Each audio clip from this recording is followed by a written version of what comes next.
இந்த எங்கள் ஏரியாவில் ஒரு வரிசையாக வீடு, ஹவுசிங் போர்டு வீடு.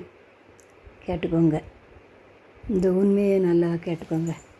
அதில் நிறைய குடும்பம் இருக்குதுன்னு வச்சுக்கிடுமே. ஒரு சின்ன வயசு குடும்பம்லாம் இருக்குது. அப்போ அந்த ஒரு 4-5 குடும்பம் இங்கேருந்து இங்கே ஒரு ஏரியா இருக்குது. அது கொஞ்சம் பெரிய ஏரியா, முனியரசு நகர்.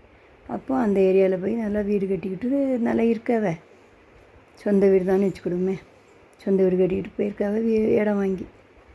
ஒரு 5 குடும்பத்தில் இங்கேருந்து போன பிறகு நிறையா குடும்பம் போயிருக்காவ. 10 எனக்கு தெரிஞ்ச ஒரு 50 குடும்பம் போயிருப்பாவன்னு வச்சுக்கிடுவோம். அதில் ஒரு 5 குடும்பத்தில் இந்த ஏரியா வரிசையாக கிட்ட வீடு. தப்பு பண்ண முடியாது, ஆம்பளையும் பண்ண முடியாது, பொம்பளையும் அவ்வளோ சீக்கிரம் பண்ண முடியாது. பண்ணாலும் ஒரு நாளில் வெளியே வந்துடும். இப்போ 5 குடும்பக்காரன் பொண்டாட்டியை விட்டுட்டு வேறு பொண்ணை வச்சுக்கிட்டு வேறு இடத்துல இருந்துக்கிட்டான். ஏன்னா அந்த ஏரியாவில் கலக்க வீடு, வெக்கமானம் கிடையாது. அப்போ நீங்களே சொல்லுங்கள், நம்ம ஒரு ஊருக்குள்ளே இருக்கிறது எவ்வளோ முக்கியத்தனம். கொஞ்சம் தனித்தனியாக இருக்கிறது கொஞ்சம் கஷ்டமான விஷயந்தான் பொம்பளைங்களுக்கு. அந்த பொம்பளை பிள்ளைகளை அவள் சம்பாதிக்க ஆள் இல்லாமல், அந்த பிள்ளையும் படிக்க வைக்க முடியாமல், கெட்டி கொடுக்கவும் முடியாமல், கிட்டத்தட்ட 5 குடும்பம். ஒரு பொம்பளை என்கிட்ட சொல்லிச்சு ஒரு நாள். அவ வீட்டுக்காரது எங்கேன்னு கேட்டால், எங்கள் வீட்டுக்காரது நல்லா இருக்காரான்னு அந்த அம்மா கேட்டுச்சு. இங்கே இருந்தவிய தான்.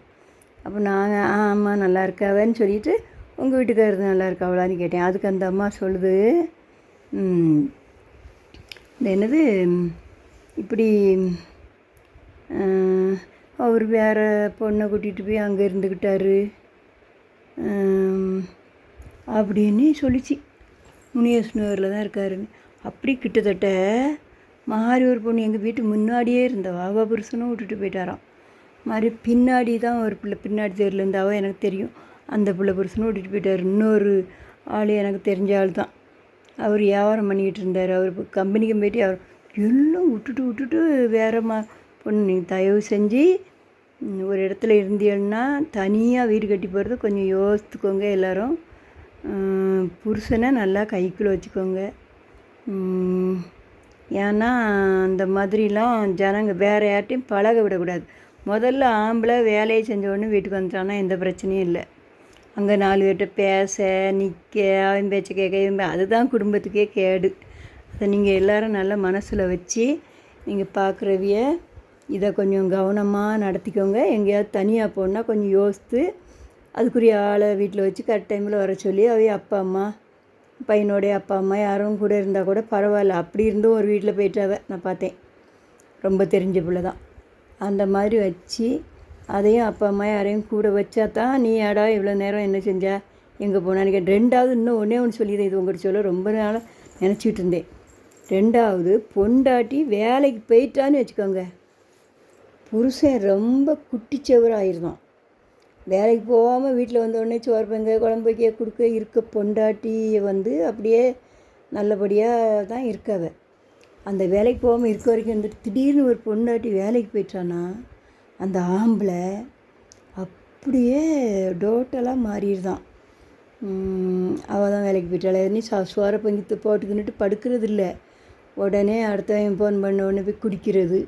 இப்படி குடிக்க போனதில் 2-3 பேர் பொண்டாட்டியை விட்டுட்டு வேறு வேலை கூட்டிகிட்டு போயிட்டான்.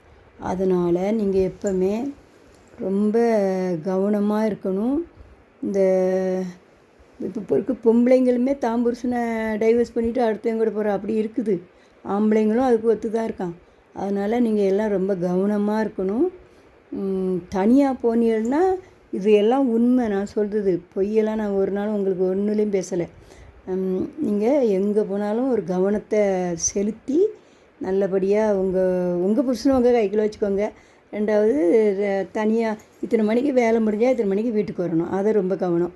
அடுத்தவங்கிட்ட சேர்ந்தால் தான் அவன் எப்படியாவது அடுத்தவங்க குடும்பத்தை கெடுக்கணும்னு கெடுக்கிறவனும் இருக்கான், குடியை சொல்லி கொடுக்கவனும் இருக்கான்.